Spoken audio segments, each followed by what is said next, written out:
You know, we're always told to be kind. It's one of the first things we learn. But what if that constant, never-ending kindness is the very reason you sometimes feel disrespected? It's a really strange idea, this paradox. And in this explainer, we're going to break down the psychology of why being too nice can seriously backfire. I mean, have you ever felt that? It's such a frustrating feeling, isn't it? You go out of your way to be helpful, you're the one everyone knows they can count on, but instead of getting that appreciation back, you just feel, well, taken for granted? If that sounds even a little bit familiar, I'm here to tell you you're not imagining it. And you are definitely not alone in feeling that way. So there's actually a name for this feeling. It's called the kindness paradox. And it's all about that frustrating gap between your good intentions and the reality of how you end up being treated. Let's really dig into the roles we play that feed right into this paradox. And this is where so many of us get stuck, right? You become the dependable, strong friend or the go-to people pleaser who just can't seem to say no. But here's the problem. That constant availability means your kindness stops being this special, appreciated thing and it just becomes an expectation. And before you know it, you look around and realize your boundaries are the first ones to get completely ignored. Okay, so this brings us to a really crucial question. What if this isn't just something that's happening to you? What if, and this is a big what if, without even realizing it, you're actually teaching people how to treat you this way? Let's explore that idea for a minute. At the very core of this whole thing is a concept psychologists call a people-pleasing attitude. And it's exactly what it sounds like, a pattern where you consistently put everyone else first. But here's the key, it's not always from a place of pure generosity.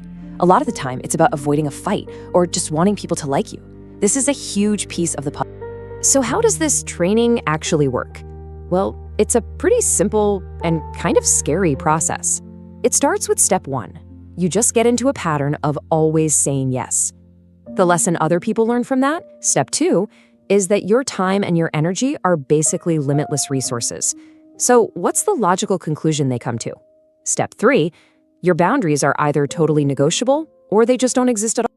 So if that constant yes pattern is the problem, what in the world is the solution? Well, this is where things get a little counterintuitive and honestly kind of cool. The answer lies in something we often fear, the surprising power of the word no. Just think about it for a second. We're all basically raised with this fundamental assumption. If you're agreeable, if you're nice, you'll earn respect. But what if that's completely wrong? What if the ability to disagree, to set a firm limit, what if that's what actually commands genuine respect? Let that one sink in. Psychologically, we trust people who can say no. Why? Because it signals that they value their own time, their own energy. It screams self-respect. And the irony is, it makes their yes 1,000 times more powerful. Because now people know it's a real choice, not just some automatic people-pleasing reflex. But okay, if saying no is so powerful, why is it so hard for so many of us? To really get that, we have to look at the emotion that's truly driving all this people-pleasing. And you know what? It often isn't generosity, it's guilt. And here it is, the real internal conflict. On the surface, what we tell ourselves is that we're being generous or we're just being helpful.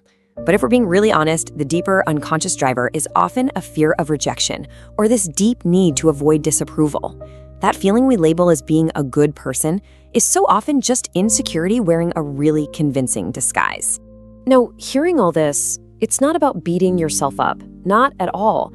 It's about building self-awareness. It's about giving you the key to empower yourself and to finally, maybe for the first time, rethink the true meaning and the hidden cost of your yes. And let's be super clear about this. This is not a call to become unkind or selfish. The real goal is to shift your kindness from being this automatic, guilt-driven thing to being something that's intentional and respected. It's all about transforming your generosity from a fearful reflex into a powerful, conscious choice. So I'll leave you with this one question to think about. The next time you feel that internal pressure building, that voice telling you to say yes when every single part of you is screaming no, just pause. Pause for a second and ask yourself, what is this yes truly costing me? Is it my time, my energy, or is it maybe my self-respect?